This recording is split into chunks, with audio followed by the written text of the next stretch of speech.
Могул жерде асфальт басканыбызда могул пешеход тиги пешеход менен кошулат. Ансыз ага чейин эл түшүнүшпөй эле бул жерде жашоочулар. Пешеход таштап кеткен деген маселелерди көтөрүп атат. Объект не закончен еще. Как только объектти бүтүрөбүз, пешеход полностью бүтүрүп туруп, анан сетти өткөрүп беребиз. Комиссионно.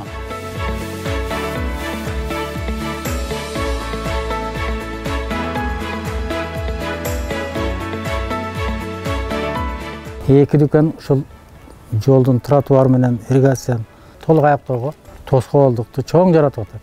Ушул маселени биздин жетекчилер көтөрүп атат. Ушул чечилсе толук бул көчөнүн курулушу аяктайт.